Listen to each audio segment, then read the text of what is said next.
자, 문재인 대통령 취임 100일째를 맞이하는 정치인들의 입장은 각양각색이겠지만 특히 홍 대표와 국민의당 안철수 전 대표의 심경은 다소 복잡할 겁니다.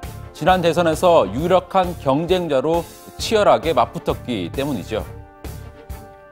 노무현 대통령께서 돈을 박연차한테 직접 전화해서 요구를 했다고 되어 있습니다. 이보세요. 네. 제가 그 조사 때 입회했던 변호사입니다. 아니, 말씀을 왜 버릇없이 해요? 그렇게 터무니없는 이야기를 이보세요라니. 잠깐만요. 두 분의 토론을 제가 잠깐만 좀 개요를 하겠습니다. 안철수에게 문재인이란? 경쟁자죠. 그렇게 재미없게. 이길 수 있는 경쟁자. 자, 버릇없다며 다그쳐보기도 하고 이길 수 있는 경쟁자라고 주장도 해봤지만 두 사람은 결국 패배했고 문재인 대통령의 지난 100일을 지켜봐야 했죠. 패배의 앙금 때문은 아닐 거라고 믿지만 한때 경쟁자였던 두 사람은 문재인 대통령의 지난 100일을 유난히 혹독하게 비판했습니다.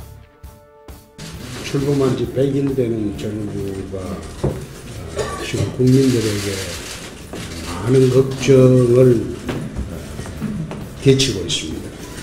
대북 평화 구걸 정책은 지금 문재인 패싱 현상을 낳고 있고 집권 기간 동안 선심성 퍼주기 복지에 전념을 하고 있습니다. 적폐청산을 내세우고는 있지만 MB 박근혜 정권 10년을 전부 부정하자는 그런 적폐청산이라고 보여집니다. 너무 이미지 정치로 지금 집중을 하면서 구체적인 실행 계획들이 부족하지 않나 싶습니다. 또한 그 과정에서 의사결정이 너무 졸속적이고 일방적으로 민주주의적 절차를 거치지 않은 것들이 지금 눈에 띕니다. 자, 야당 지도부의 평가도 인색하기는 마찬가지입니다. 주로 안보, 인사 문제를 지적하면서 문재인 정부 100일은 낙제점이라고 주장했습니다. 인사 문제를 놓고 박근혜 정부와 50보, 100보 경쟁을 하고 있는 것이 문재인 정부 인사다라고 시중에서 말들이 많습니다.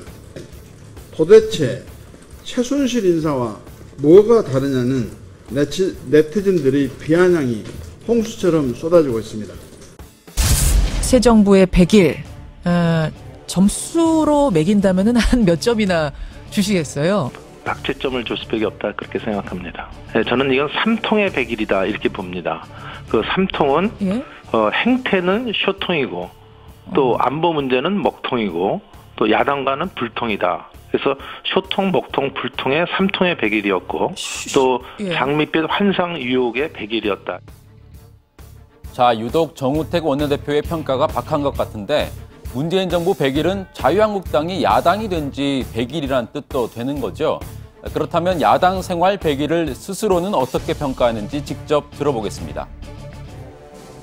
자유한국당 점수를 매긴다면 새 정부 들어서 몇 점 주시겠는가? 셀프 점수. 글쎄요. 저는 낙제점은 넘었다 이렇게 보고 있습니다. 자유한국당은 넘었습니까? 네. 자, 그런데 국민들 생각은 좀 다른 것 같습니다. 일단 문재인 대통령 취임 100일을 맞이해서 실시한 여론조사에서 78.6%가 문 대통령이 국정 운영을 잘한다고 응답했습니다. 그렇다면 자유한국당에 대한 평가는 어떨까요? 같은 조사에서 66%가 협치가 잘 안 된다고 평가를 했는데 그 가운데 46%는 자유한국당의 책임이 가장 크다고 응답을 했습니다. 자, 이렇게 높은 지지 여론을 등에 업은 집권 여당은 마음을 푹 놓고 지난 100일을 후하게 자평했습니다. 준비된 집권당, 준비된 대통령의 약속을 지킨 100일이었다고 자평하고 싶습니다. 물론 집권 여당의 자화자찬만은 아닙니다. 구여권 인사들 가운데도 문재인 대통령을 높게 평가하는 목소리가 나왔습니다.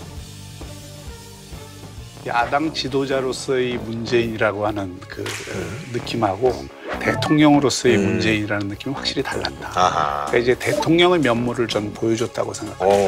그런 거 아주 긍정적이네요. 예.